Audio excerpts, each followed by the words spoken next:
Pomože Bog, braće i sestre, i dobrodošli na novom YouTube videu.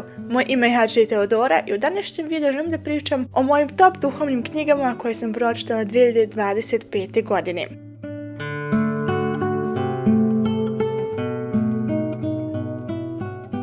Prethodne godine sam inače dobro počela sa knjigama, onda sam nekoliko mjeseci skoro ništa čitala i onda pred kraj ponovo malo više. Tako da sam samo skupila 5 knjiga koje vam mogu od srca preporučiti i koje sam pročitala prošle godine. Počet sa prvom knjigom koju sam nedavno završila, ona izgleda ovako.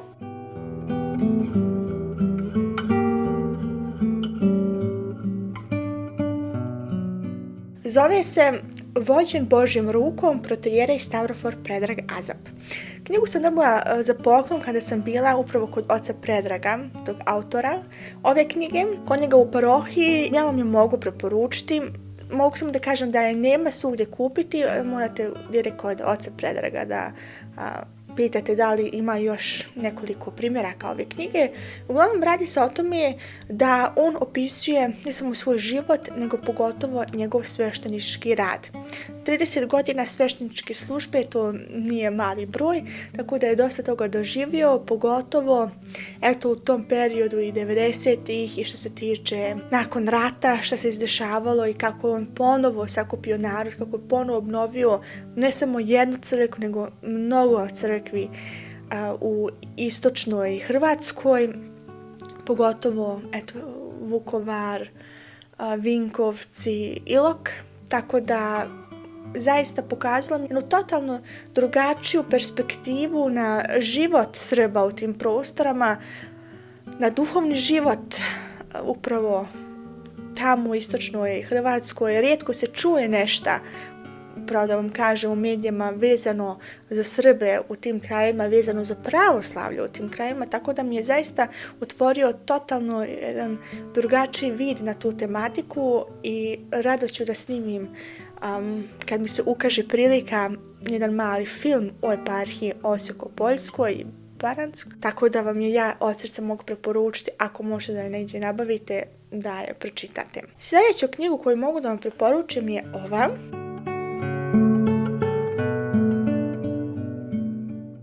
Ona se zove Sjećanje ne smije da stane. Knjiga je ekstremno interesantna jer sadrži kratka žitija, kratke informacije vezano za novomučenike u 20. vijeku.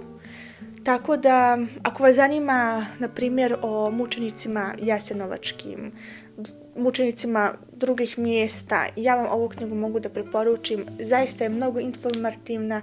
Zaista možete saznati o mučenicima bukvalno svakog kraja na Balkanu, u 20. vijeku.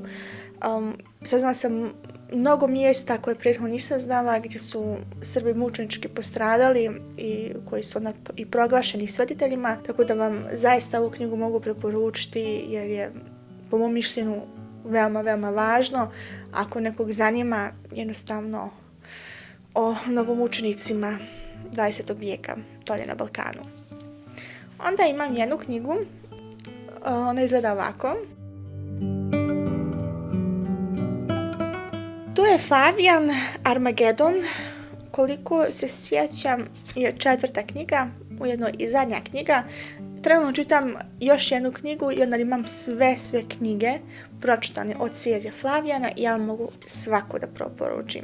U ovoj knjizi, u 4. dijelu, radi se o putovanjima oca Flavijana, o putovanjima bukvalno u Europi, u Parizu, u Rimu, u Grčkoj, u Portugalu. Zaista sve te doživljaje koje je imao, meni se ekstremno dobro dopala i kao i sve ostale knjige od Flavijana, čim je počet da čitaš, ti ne možeš da prestaniš. Ti si direktno u priči, direktno prisutan sa njima na tim cijelim putovanjima, tim cijelim jednostavno njihovim pričama, šta su doživjeli i ja vam zaista ovu knjigu mogu preporučiti.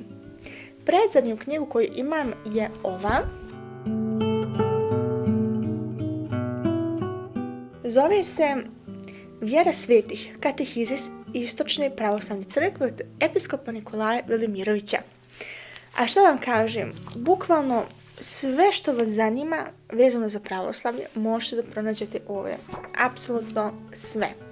A bukvalno ovdje imaju pitanja i odgovori direktno jednom pored drugog. Sve je ono kronološki objašnjeno, počevši šta je simbol vjere, pa je objašnjeno prvi stih simbol vjere, to je to, i drugi i tako dalje. Onda šta je hrišćansko pravoslavlje ispovjedanje, o svetim predanjima, šta je sveto predanje, sveta tajna braka, krštenje, tajna jela osvećenja, bukvalno sve što svakog pravoslavnog hrišćana treba da zanima, treba da zna, on može da pronađe u ovoj knjizi, tako da svako mogu da preporučim ovu knjigu. I zadnju knjigu koju želim da vam predstavim je i najteža i najveća.